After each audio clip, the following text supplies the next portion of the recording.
وطنه زه خو دې په ننګ له سر او ماله تېر یم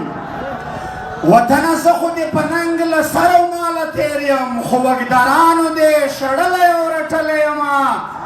او ما د رسول وارث ګڼلی ملا صاحبه خو تا په دې جامه کې څومره غولولی یمه او اسلام آباده تا ته څنګه زنده‌باد ووایم تا خو مدام په خپلو وینو لمبولی یمه جګې سترګې ژوند بهتر دی سر ټیټي نه جګې سترګې ژوند بهتر دی سر ټیټي دا زندان ته هرکلی خو غلامي هره سخته قبلومه په خپل ځان خو په پښتون وطن اختیار د پنجابي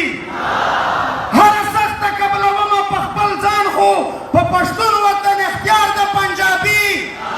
د خپل کام حق په نره ترېنه غواړو د وردې فرغونانو ته جیجي ګیلمنه زه یم تېر له سر او مال خو تېرېدل په خړګې منظور خاني وطن دې ننګ ونه کړ که په وطن دې ننګ ونه کړ تورې کوڅې ته مې چرونه ورېلو سینه او لالیه لوی شې سر لښکر شې لالیه لوی شې سر لښکر شې د ننګ میدون ته و بیرغ درپسې وړمه په میدان کې مې په ملي بیرغونو هم سترګې لګېږي نو دا یو شعر دوت دې ته ډالۍ وایي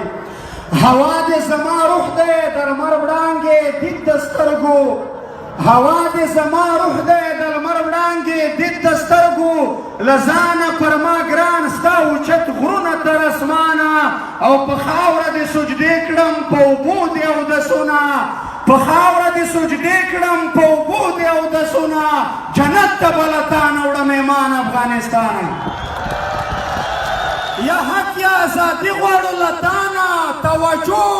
تر پوزې درنه راغلو پاکستانه توجه یا حق یا ازادي غواړو له تانه توجه تر پوزې درنه راغلو پاکستانه توجه ته مونږ تر هګر بولې خپل ګریوان ته دې سر ټیټ کا ته مونږ تر هګر بولې خپل ګریوان ته دې سر ټیټ کا چې ته په نسل څوک یې عمران خانه او چې ځان ته افغان نه وایې نو پلار نیکه دې څوک دي چې ځان ته افغان نه وایې نو پلار نیکه دې څوک دي راځه ځواب راواچوه ګل خانه الار طالبان څوک دي او د ابر طالبان څوک دي د الار طالبان څوک دي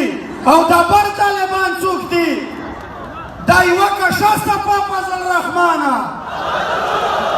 اوس له دې بعده د جنوبي د بېوسو مظلومانو خلکو مل یې تا تل یې منظور جانه تا تل یې د بېوسو مظلومانو خلکو مل یې تا تل یې منظور جانه د افغان ملت په جګه شمله ګل یې تا تل یې منظور جانه لر او بر مړه و لسونه دې ژوندي کړل لر او بر مړه و لسونه دې ژوندي کړل زموږ هیلې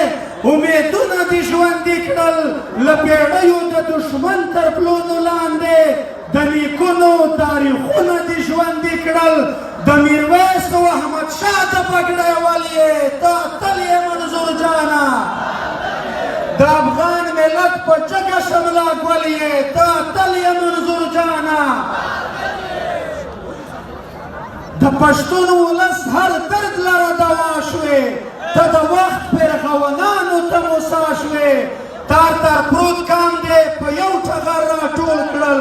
د نفرت تورو تیارو ته سپین رڼا شوې